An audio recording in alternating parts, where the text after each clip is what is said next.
Well, I was teaching you about conflict this summer. Actual conflicts were raging.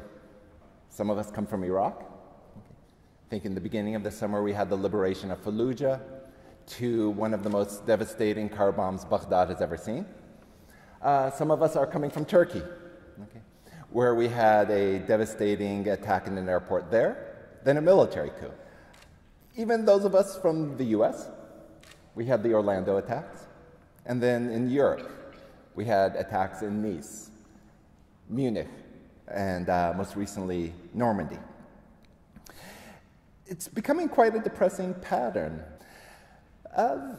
The good news, I don't know if you could see it as good news, is summers tend to be times of political tension and violence.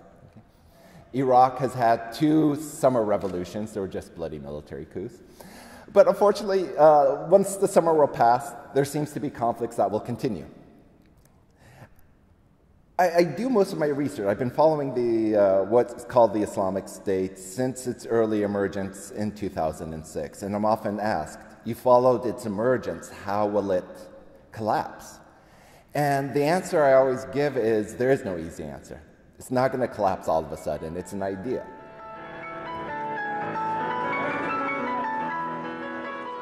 Just like it's an idea, so too that idea will die when other vibrant ideas will come and replace it.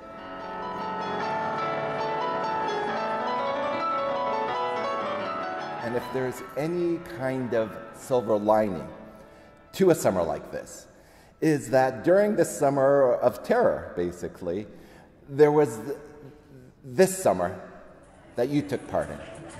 And just as kind of a transnational network like ISIS can disrupt the world, you also took part in forming a transnational network. And there is a reason for optimism in this experience you took part in.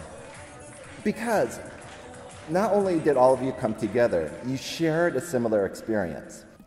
But what did this 21 days provide you, regardless, is a liberal education. But I'm going to read to you about what we provided. The essence was was captured by a scholar named William Cronin. Okay? Now, William Cronin, he is the Frederick Jackson Cherner Professor of History at University of Wisconsin-Madison. Okay? And if you allow me to read how he describes a liberal education, he says, "A liberal education is not something any of us ever achieve. Rather, it is a way of living in the face of your own ignorance, a way of groping toward wisdom in full recognition of our own folly, a way of educating ourselves without any illusion that our educations will ever be complete. It makes us ever more aware of the connections we have with other people and the rest of creation. And so they remind us of the obligations we have to use our knowledge and power responsibly. In the act of making us free, it also binds us to the communities that gave us our freedom in the first place. It makes us responsible to those communities in ways that limit our freedom. In the end, it turns out that liberty is not about thinking or saying or doing whatever we want. It is about exercising our freedom in such a way as to make a difference in the world and make a difference for more than just ourselves."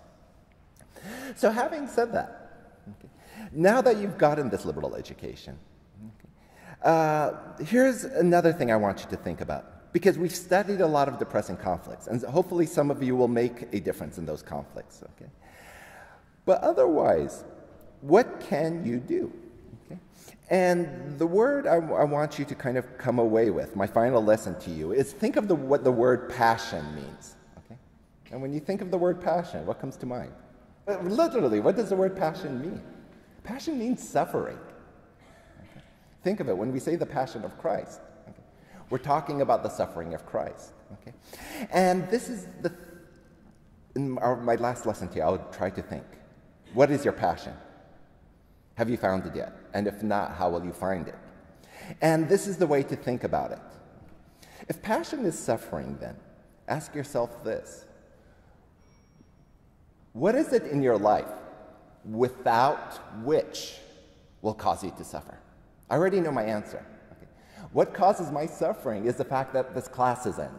Okay. Without you guys, I am going to suffer. But again, next summer another class will come. Okay? And then the suffering will be over temporarily and the cycle begins. But that's why you have to think about your life. Okay?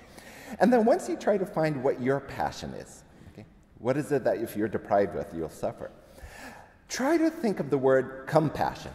Okay? It's really kind of an abbreviation of the Latin con passione, compassion. Who can you suffer with? And that's what I have to say. Some of you might make a difference, okay? But after we study about all these conflicts, think of those who are suffering, those who are made refugees, those who have been taken as sexual slaves by groups like ISIS, okay? And that's the least you can do. That's the right thing to do, okay? Is what is compassion is at least to kind of study their suffering, be cognizant of their suffering, be aware of their suffering. At the end of the day, that's what you can, that's the very least we can do. And having said that, it's been a pleasure to teach all of you. Okay?